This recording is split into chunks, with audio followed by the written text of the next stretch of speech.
Pathan release होने से पहले शाहरुख खान ने यह दावा किया था कि वो बॉक्स ऑफिस का मौसम बदलने आ रहे हैं।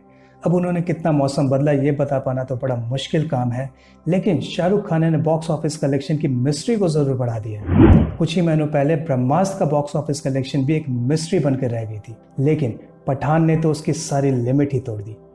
अगर तरण आदर्श की बात मानी जाए तो पठान ने पिछले 12 दिन में 400 करोड़ से भी ज्यादा का बिजनेस किया है, वो भी सिर्फ इंडिया और हिंदी लैंग्वेज में। लेकिन अगर तरण आदर्श की सारी बातें मान ली जाए तो फिर हमें यह भी मानना पड़ेगा कि Pathaan is nothing less than a masterpiece and a better movie than Avatar the Way of Water. और ये बात तो वो लोग भी नहीं मानेंगे जो first day first show Pathaan movie देखने गए थे, नाच रहे थे, गा रहे थे, पटाखे फोड़ रहे थे, बेसिकली हर चीज कर रहे थे एक्सेप्ट वॉचिंग द मूवी।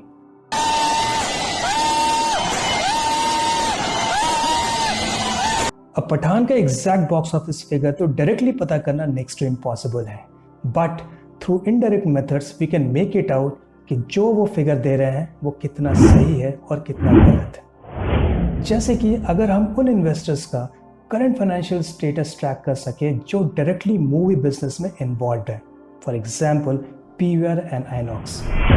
ये दो इंडिया की सबसे बड़ी मल्टीप्लेक्सेस है और एक मूवी का ज्यादातर बॉक्स ऑफिस कलेक्शन इन्हीं दोनों कंपनीज के थ्रू आती है। अब पीवीआर और आइनॉक्स का परफॉर्मेंस डायरेक्टली लिंक्ड है मूवी के बिजनेस से।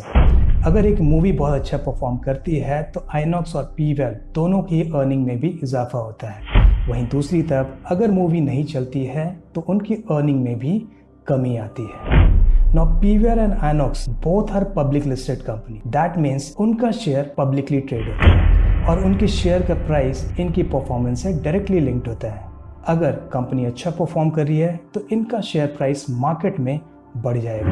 अगर ये कंपनीज बुरा परफॉर्म कर रही हैं तो इनका शेयर प्राइस मार्केट में घट जाएगा। नाउ PVR एंड Inox का परफॉर्मेंस डायरेक्टली लिंक्ड है मूवी के बिजनेस से।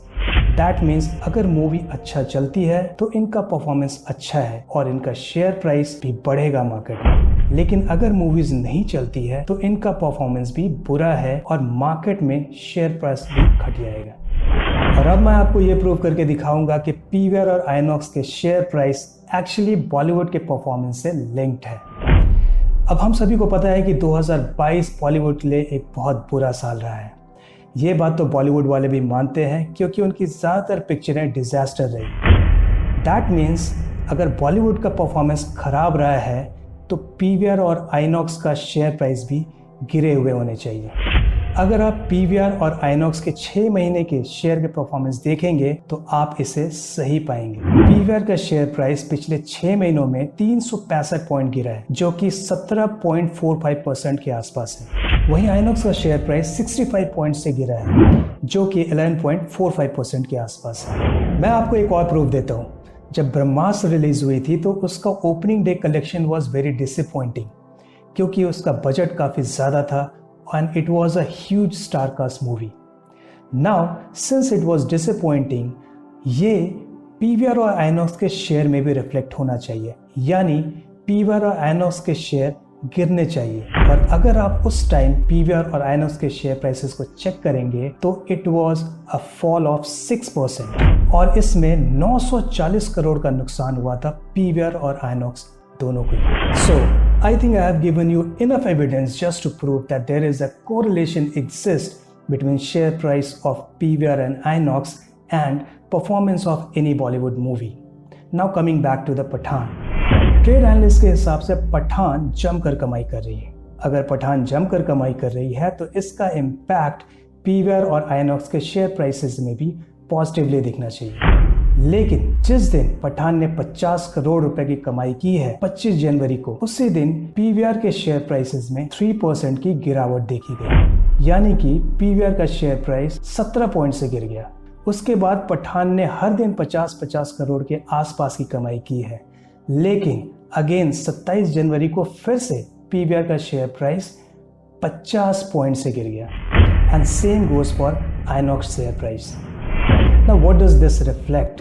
In reality, अगर पठान इतनी ही कमाई कर रही है तो share price of INOX and PVR दोनों के ऊपर जाने चाहिए, पर वो उल्टा नीचे आ रही है। ट्रेड एनालिस्ट के हिसाब से पठान ने 400 करोड़ की कमाई कर ली, लेकिन पीवीआर और आइनॉक्स की शेयर प्राइसेस अभी भी 360 और 65 पॉइंट की गिरावट में है। अब इसके बारे में क्या कहा जाए और क्या मायने लगाए जाए?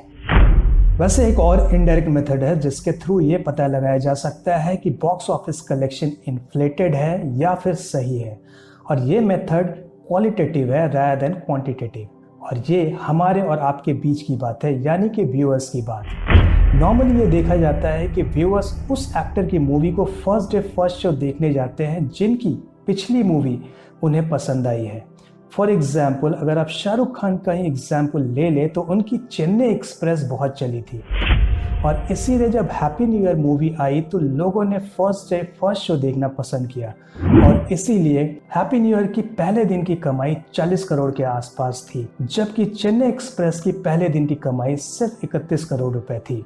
लेकिन हैप्पी न्यू ईयर लोगों को पसंद नहीं आई, और इसीलिए ओपनिंग तो उसने चेन्नई एक्सप्रेस से ज़्यादा की ली थी, लेकिन ओवरऑल कलेक्शन चेन्नई एक्सप्रेस से कम की थी।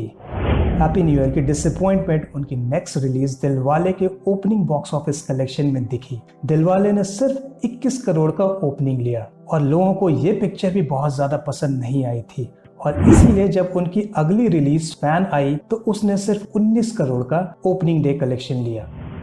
अब अगर पठान की बात करें तो इससे पहले शाहरुख खान की एक मूवी जीरो आई थी which was a big disaster, और उससे पहले जब हैरी मेट सेजल आई थी which was a big flop. So going by the trend, Pathaan का ओपनिंग डे कलेक्शन बहुत कम होना चाहिए था, और अगर हम इसमें दो और फैक्टर ऐड कर दें, द फर्स्ट वन कि आज बॉलीवुड का बहुत बुरा टाइम चल रहा है और लोग बॉलीवुड की मूवीज से दूर भाग रहे हैं, और दूसरा कि शाहरुख खान का वो क्रेज नहीं रहा जो कभी हुआ करता था। अगर हम इन तीनों फैक्टर को एक साथ मिला दें तो Pathaan crossing highest opening day is next to impossible, and it is almost like a fake reality.